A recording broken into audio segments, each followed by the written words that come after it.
రాష్ట్రంలో RMP, పీఎంపీలకు training ఇచ్చి certificate ఇవ్వాలన్న డిమాండ్ ఉందని స్పష్టం చేశారు సీఎం రేవంత్ రెడ్డి. సచివాలయంలో నిర్వహించిన కలెక్టర్ల కాన్ఫరెన్స్లో ఈ విషయాన్ని ప్రస్తావించారు. ఆర్ఎంపీ, పీఎంపీలకు ట్రైనింగ్ సంబంధించిన అంశంపై అధ్యయనం చేసి కొత్త జీవో ఇచ్చే అంశాన్ని పరిశీలించాలన్నారు సీఎం. ఆర్ఎంపీ, పీఎంపీలు ఎదుర్కొంటున్న ఇబ్బందులు తొలగించేలా చర్యలు చేపట్టాలని ఆదేశించారు ముఖ్యమంత్రి రేవంత్ రెడ్డి. ఈ సదస్సులో ఆరోగ్యశ్రీపై కూడా సమీక్షించారు.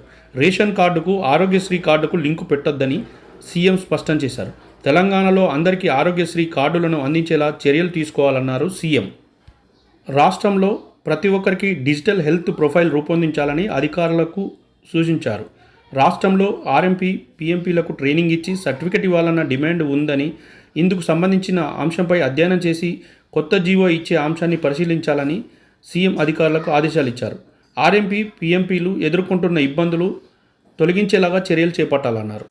రూరల్ ఏరియాల్లో పనిచేసే ప్రభుత్వ వైద్యులకు పారితోషికం ఎక్కువగా అందించి ప్రోత్సహించేలాగా చర్యలు తీసుకోవాలని చెప్పారు. ప్రభుత్వ ఆసుపత్రులలో ప్రతి బెడ్కు ఒక సీరియల్ నంబర్ ఉండేలా చర్యలు చేపట్టాలని, గిరిజన ప్రాంతాలలో సరైన వైద్య సదుపాయం అందేలా కలెక్టర్లు చర్యలు తీసుకోవాలి. హాస్పిటల్ మెయింటెనెన్స్ కోసం ప్రత్యేక వ్యవస్థ ఉండేలాగా చూడాలని అధికారులను ఆదేశించారు ముఖ్యమంత్రి రేవంత్ రెడ్డి.